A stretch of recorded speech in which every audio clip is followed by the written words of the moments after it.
Hello and welcome back to Shelf Centered. This is Bryce.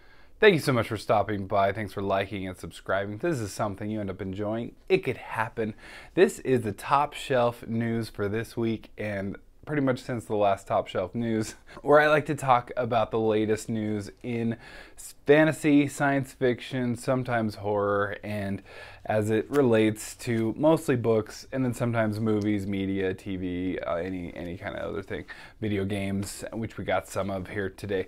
So anyway, I wanted to jump right into the books. Bad news, starting off, Cormac McCarthy has passed away, and this is really just sad news, obviously for the publishing industry, for the family, for everything, but it's just, you know, the notorious hater of all things punctuation, which just, it really makes for an interesting story. But that's really sad news. I've read a number of books, The Road, No Country for Old Men. I have a lot more on my list, Blood Meridian, and a number of others.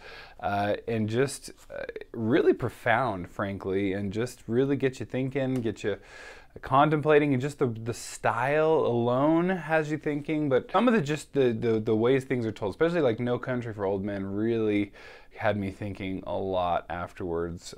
Anyway, we can talk about that. But anyway, just sad news. All right, then Nicholas Eames is got a new project here coming up. He's going to be banding together with a couple others to be involved in the Barbaric comic series. I don't know a whole ton about this. I just know that I love Nicholas Eames. Kings of the Wild is just, it's such a, like a breath of fresh air. I know that cliche is used a lot, but man, what a fun fantasy book that is. If you haven't read it, do yourself a favor and just have a blast, and then know there's a bunch of Easter eggs for essentially 70s classic rock if you're a fan at all. You don't need to be, but it just kind of makes it that much more fun.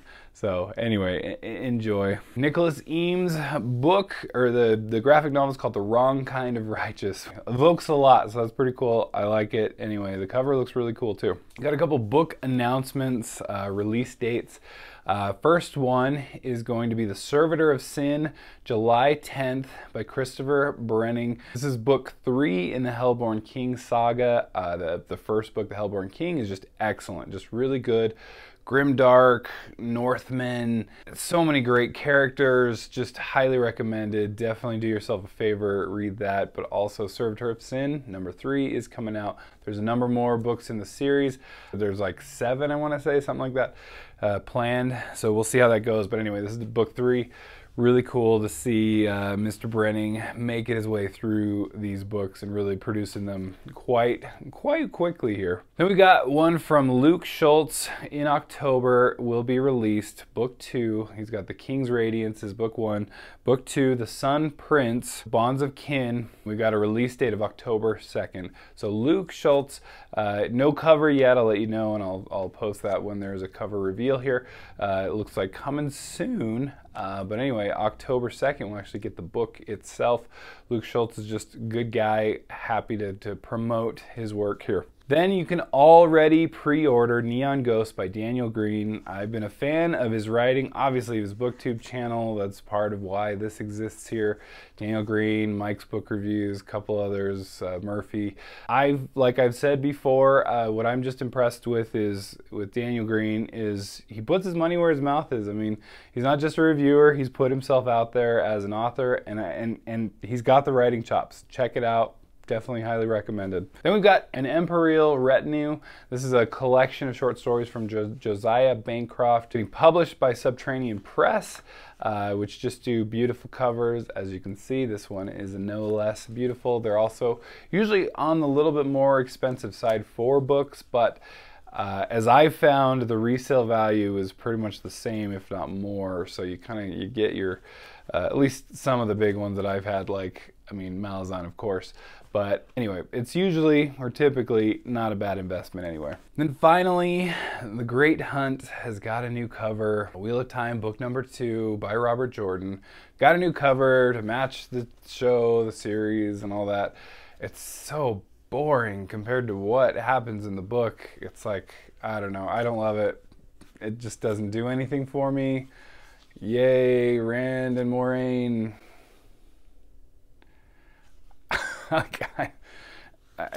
they're there. So anyway, not a fan. I think it is what it is though, and frankly, 99% of movie covers are the worst. So it's like, I guess it's not terrible. Like, it's not like makes you throw up or something, but there we are. All right, then we got media news. I don't know if any of you are watching Silo, but it's already gotten renewed for a season 2. I need to get Apple Plus again. I had it for a while. Watched Ted Lasso, what is it, Severed, and I've pretty much been holding out for when Severed comes back. Then I'll get it again, and then I can watch everything again. So I like to change out. They don't make you do a contract with any of these, so you can still kind of save money, as opposed to, you know, if you can hold off a little bit, you don't have to. But if you can just binge things as they come, or kind of get the new thing one at a time, you can still save money. So that's where I'm at. So one thing after another. I've got Netflix now, so that's no excuses there for anything on that. Which, speaking of Witcher season 3, we're gonna have 2 parts apparently. So volume 1 is going to come out June 29th, and then we got volume 2 July 27th. So it seems like they're trying to do, like, I prefer the kind of slower release schedule. You can tell by the way that I approach these things. Like, I don't really have, like, I have to wait anyway a lot of times, so, you know, this isn't really going to affect me per se. But I just think if you want a show to do well, you need people to be able to kind of slowly watch and then discuss and have fun with it. Whereas when it's just like all there, it's the hardest thing to like talk with your friends about, because, you know, they're like on episode 12 and you're on episode 3, and they're like, does this happen? Anyway, it seems it's just kind of more fun to all just be together, right? That's you're a team here, and trying to figure it out, especially for a good show. So anyway, I like that, and it looks like Netflix is trying to kind of get to that level. Another one on Netflix, another big one. This is, my kids and I are very excited for this. One Piece, the trailers come out. I'll be honest, I'm a little mixed. It looks pretty good. It looks, what's hard is because it's very goofy in the anime. In the manga, at least, you know, there's like lots of goofiness, like the pirate, right? And just like, it's all like, so many things are just over the top, and it's like, how do you do that in like a realistic setting? It looks like they're trying to just find that line, and maybe they found it. I don't know. We'll see. Just, you know, some things are very cartoonish. That's what the whole thing is, so you kind of have to give it that. But we'll see. We'll see what a live action thing can do. One Piece is so much fun. It's just so much fun to consume. And what's great is, like, there's heart, there's action, there's all kinds of things. So there's just the great characters, the great unique just baddies and goodies too. Like, anyway, all over the place. Love it. And one that I just barely learned. I think this is so cool because I'm a huge fan. Dead Cells video game. Dead Cells is getting an animated series, which I think is so cool because it needs it, because there's all this backstory that doesn't ever really get explained in the game. And I don't know, I haven't played it. It's one of the most fun games. It's just a dungeon crawler. It's super frustrating. You kind of make some progress, but anytime you die, you start over. But you kind of can make progress in like upgrading like the weapons that you can get, and some of the powers that you have. But it's slow progress. You know, of the 5 boss cells, I still, after this many years, I'm only at 4 boss cells. Gotten to the Hand of the King. Still can't get to 5 boss cells. It's such a hard game. It's really, really hard, at least I hope, because and I was proud. I'm still proud that I made it to 4 boss cells. There was a time I almost gave up at 3. Anyway, fun game, and cool. I don't know, I'm excited for an animated series because it's I don't know, it just needs some backstory. There's all this mystery that's all built into the game, and this stuff's happening and all this, and you're just kind of like, all you're doing is exploring the like aftermath of something and some craziness that's happening. I'm excited to see where that comes from. Then just some channel navel gazing here. You know, I've already mentioned this before, but I've got a new Discord, so check out the link below. Essentially teamed up with Matt's Fantasy Book Reviews. He's let me kind of jump onto his Discord, so you can find me under his, but also obviously go chat with him and his crew too. It's a really, really cool place. Lots of people, lots of good engagement. Really just a fun time. As always, there's Kindle book deals down below too. I always put links. I like to put the new ones and then kind of any old ones that I still see that are still there. Also keep those around, but I label them so you get the new ones up first and then you get the older ones afterwards. And don't forget to sign up for the Keymark Readathon. That's going to be in July. If you have not signed up by the end of June, then you are out of luck. So I've already got a video shot where I'm going to post my TBR for July, what's going to fit into the categories the best for me, and I'm trying to max out my points and max out getting my 5 reads, the most out of my 5 reads. So I'm excited for it. I think it's going to be a lot of fun. Then finally, you know, I hit 2 years on the channel. It's kind of crazy. It's crazy that I've been able to keep consistent, I guess, this long. I feel of anything that I've learned, the consistency is what the YouTube gods need the most and reward the most. And that's been a lot. Obviously, just thank you to everyone who's just interacted and had some fun and given me recommendations and everything. Just, it's been a blast. Obviously, there's been naysayers too. There's always going to be that. You know, it's the internet.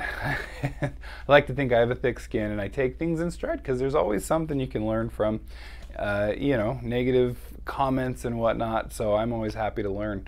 I clearly don't do things perfectly. I will be the first to admit. Some of the highlights just in the last, you know, couple years here. The first one was Patrick was, you know, announcing my channel. I remember waking up the next morning. He kind of featured my channel, this channel on his channel, and all of a sudden I woke up and I went from barely hitting 100 subscribers, and I was so excited because that first 100 is so hard to get, and suddenly I was up to like 350 or something like that. It was crazy. Anyway, never had that happen. Recently, Daniel Green just coming on my live stream for 2,000 subscribers and just saying hi and good job, and just, you know, slept well that night, you know. Murphy Napier has reached out and just been a blast. Just these like Titan, like these people that I said that I like, the reason that I'm even doing this, you know, interacting with them, and not to mention Mike's book reviews. Been on a channel with him on a live stream and just been able to meet him and interact, and just salt of the earth, great people.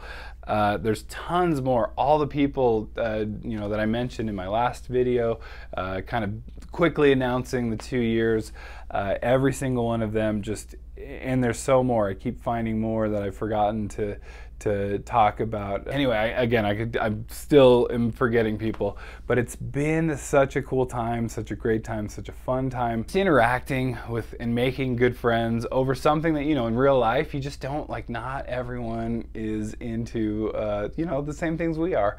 And it's nice to have a community to bond together over these great things, these great stories that are so much fun. And I really feel like explore things in such a deeper level. Anyway, thank you so much for liking, for subscribing, and we'll catch you later. Bye.